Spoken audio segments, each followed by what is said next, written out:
Hello and welcome to Kerbal Swiss Ram. Today we're going back to reviewing planes in the pitch black of night. This is actually from episode 10. I forgot to land it. I was going to, I said, oh yes, I need to make sure I land this at the beginning of the next episode, and then I never did. So yeah, I'm good at that part. So I'm gonna go ahead and start this episode off by landing this. This is the Persephone, not the Persephone, the Farscape to, hold on, I need to tell him to point retrograde. Look at that. Oh, he does what I tell him to. Oh, that's so nice. Look at that. Perfect. Okay. Now I assume I have, engines ready to go, and I'll just tell him to come down. Oops, I've already told him to go too far, but you know, I would pretend to care about landing this, but then I would be pretending to care about landing this. Right now I actually don't particularly care. And so we're just gonna fly this in for a landing. It's in the dark right now. I would be showing you this from the actual view in the game, but we're on the dark side of Kerbin. So, excuse me. So there's not really much to show at this moment. But I flew this up, or at least I flew this... No, yeah, I flew this into orbit as the entire episode. Checking it out. Episode 10. I intended to start episode 11 off by landing it from space. But then I kind of forgot to, and then I made episode 11. And then 12. And then 13. Which is going to start off some bonus episodes, which hopefully you'll get 1 or 2 over the next couple of days. So today's video, you might have noticed, is out a bit later than I usually do. And that's because, well, I was sick this morning. Actually, so normally I try to get things recorded ahead of time, right? What went wrong this time? I'm trying to remember what went wrong this time, because, you know, stuff went wrong. Let's see, this, there we go, air breathing mode, because once we get low enough, we're going to use the air rather than the oxidizer. So yeah, normally I try to keep things recorded ahead of time, but for various reasons, mostly just being really busy with other things, I haven't been able to do that the past 3 or 4 days. So basically, I had some videos recorded ahead of time because I was trying to get a little nice backlog, and then I ended up having to use that backlog now instead of when I will be gone in the next few days. I will be gone Thursday through Sunday at the Western Regional Cyber Collegiate Defense something competition, something like that. I was so good at remembering how to say that until just now. But yeah, that's an interesting thing I'm participating in, and that means I'll be gone trying to defend servers from professional hackers and failing at it quite badly. But in the meantime, we're back to taking a look at this thing, seeing how well it can land. I mean, I already did my little review of the rest of it. If you want to hear that, go look at episode 10. It's like I was kind of complaining about the solar panels. I still think the solar panels should only be on the top. I still think that. I think that this bit looks really nice up front. Like, it looks really nice. But then the fact that these are just stuck on here and they don't have anything like smoothly molding back into the fuselage really detracts from the otherwise elegant beauty of the craft. And I think it should have a bit more xenon gas on board, because 800, it turns out, isn't all that much when you use most of it to get into orbit. Of course, I probably wasn't using it in the best place there. I don't know. Maybe not. In any case, are we coming down? We're coming down over the ocean according to this, so what I'm going to do is I'm just going to turn this on to stability assist, and I'm actually going to dive the nose down quite severely and try to use the aerodynamics of this vessel to get us to go lower quicker. Looks like that's not really... It's helping a bit. Yeah, unfortunately it's not helping as much as I'd wish it was. But we are slowing down quite a bit, and we are on fire quite a bit. So... you know things are going well when you're on fire. Also, this light, like, I get what you're trying to do. You're trying to give us a light so you can see forward, and that's cool. But, oh god, it just looks so ugly. I don't know if I mentioned that in the previous bit, but yeah, it really does. Also, my computer is freaking out just a little bit trying to run this, and that is interesting, because normally it does not. Okay, I think I can stop time warping, and I can fire up the engine. And let's pull it to the side. There we go. And of course it's just gonna fall that way, but we're gonna keep trying to turn it this way. I'm not really trying to stop the falling so much as just turn around. There we go. We're turning pretty good now. We're now in atmospheric flight mode. Alright, I'll actually go ahead and turn that down again. I'm gonna keep it about there. And it's actually not falling very fast anymore, so now I'm gonna actually aim downwards and throttle up, because I want to get down quickly so I can move on to what I'm actually going to review in this episode, which are two craft by Yougo Baws. Yougo Baws. Yougo Baws is an interesting name. Yougo Baws. Right, well, getting kind of low to the ground. Probably want to start thinking about how to not crash into the ground and die horribly. So, actually, let's just turn off the engines entirely. Why is this thing flying so sideways? This craft is very flying sideways. These are dunes. This is cool. I'm landing in dunes. This is a simulated Duna landing? No, I'm just kidding. That'd be funny if you could do that. I think I'm gonna break the engine off on touchdown. Yep. Oh, and the rest of it. Whoa. I mean, that is one way to get down. Of course, it's not the best way to get down. And there's a bit of a fire over there. But, there we go. So, after a quick restart to install the proper mods, it's time to take a look at the Viper Mk 3.5. Which I am literally just going to take a look at because the second plane is the Viper Mk 3.5 More Guns edition, which should be the same thing, but with more guns.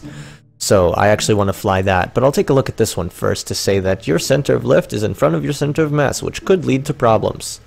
Of course, it could also be okay, but, you know, it's just generally, it's a better idea to have it behind. But there's some examples of things where it works way better with it being in front, which is interesting. Also, I just noticed your gun is, this is like a ghetto gun on the bottom here, just being attached that way. That is hilarious. You have a lot of struts in here too. And my phone just went off. What the hell? Oh, I thought I put it somewhere where you wouldn't be able to hear it go off. And I was wrong. I was very wrong. I was very dumb. Interesting. It looks like it just has two little glitched intakes in here. Oh, and it's got the flare dispensers on the top of it. That is interesting. Normally flare dispensers go on the bottom because it typically makes more sense to have them on the bottom because you shoot the flares down below you while you're pulling up. So you shoot the flares as far away from you as possible. Whereas if you're shooting them up and you're pulling up, then they're going to be going somewhat the same way as you. And if you shoot them up and pull down, or push down on the stick, then you're going to be pulling negative Gs, which in Kerbal Space Program, no big deal, except that it is a bit more unstable generally. But in real life, generally a terrible idea. So here's the More Guns edition, which looks like it just adds 2 missiles. Is that it, really? The only difference seems to be these, what are these called? I forgot. AGM-65 Mavericks on the wings. That seems to be the only difference, which is, I would expect one with more guns in all caps to contain, well, first of all, more guns. Oh, it does have more guns. There's 2 guns instead of 1. But there's still this bit, which is completely unnecessary. Just saying. I'm gonna put it back because I don't like to modify people's craft when I review them. But I'm just saying that bit is now unnecessary. And maybe it has more ammo somewhere. Oh, it has parachutes here. Did the other one have parachutes here? I don't remember. Let's see. Can I... You're probably hiding ammo somewhere in there. I hope you are, because if not, it won't even ammo properly. Alright, let's actually launch this somewhere else, since I do have the capability to... That's the wrong button. Since I do have the capability to launch from somewhere else entirely, let's actually launch this from Area 51. Ooh, I could launch it from the carrier. It's probably a bad idea. Screw it, we're launching it from the carrier. Please load the textures. Yes! It loaded the textures. Last time I was playing with this, it didn't load any of the textures, so it was a completely white body with some lights on it, and it looked pretty bad like that. You know, I'm gonna be honest, it looked pretty bad like that. I'm gonna turn on the brakes and time warp us around to the daytime. Okay, and now that it's daytime, we can see much better. We're going to engage the SAS, turn off the brakes, turn on the engine, turn the brakes right back on. Wait for the thrust to build up enough to start pushing us, or not quite, but oh well. The parachute's deployed for some reason. That's weird. Alright, well, in any case, I bet those parachutes would have really come in handy for landing it back on the carrier, but too late now. We have the weapon manager, which I can just say I can do that, and then I could say fire. I don't know if he has. Oop. Well, I found out one is the action group for flares, which, wow, they are pretty. Alright, I'm gonna stop that now because it will destroy the frame rate slightly. Oh, that fired two. That fired two of a different kind. That fired two of a different kind. 5 does nothing. 6, 7, 8, 9. Yeah, he doesn't. He set action groups on the missiles instead of for the weapon manager, which is that's a bad idea because the weapon manager has action groups for you to be able to select and. Sorry, I just had to fire the guns. The weapon manager has action groups for you to switch between weapons and fire them individually rather than just having action groups on each thing, and that generally works better.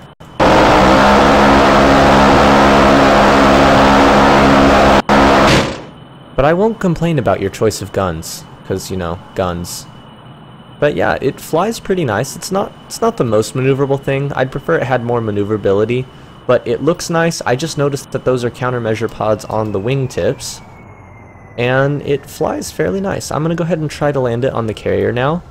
That's going to be difficult, especially considering the parachutes decided to, you know, pop themselves when we started instead of, oh, I don't know, when they were supposed to.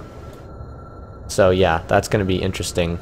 So right now, what I'm trying to do is I'm getting behind the carrier, and I'm getting low altitude, because the lower the altitude you are, the more you will go slow, and the slower you go, the better off you are in terms of, you know, of surviving a landing on the carrier. And we're actually going way too fast. 115, 113. Well, of course, we're still diving at this point, so yeah, we're definitely going too fast. But once we stop diving, we should hopefully start to lose speed quite substantially. That is the hope, anyhow. Alright, and we're going to stay around 100 meters, you know? Just stay a little bit above the ocean, because you don't want to fall into it, but you don't want to be too high either. I probably should stop firing those, considering they actually increase drag. Of course, when I fire them, it does reduce my velocity, which is somewhat useful. I'm going to pull up slightly, because we were just about to hit the ocean floor, or not the ocean floor, the top of the ocean, but, you know, same difference, not really at all, but shh, don't question it. Alright, so we're going about way too fast, basically, which means I'm going to need to try to slow down even more. I wonder how many rounds we have. Probably not too many. Let's see, 614.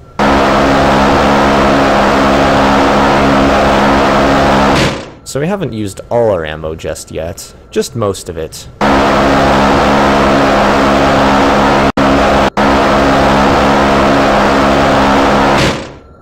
So I'm going to cut the power entirely and try to glide it in from here. Of course, we actually need to go up slightly because we were below the deck plate. I forget what altitude the deck plate's actually at, but you need to be above it, obviously, in order to land on it, because if you're below it, then you're crashing into it, not landing on it. And I'm kind of possibly sorry for just randomly firing the guns like that when I'm talking, because it's like blah blah blah blah blah blah blah.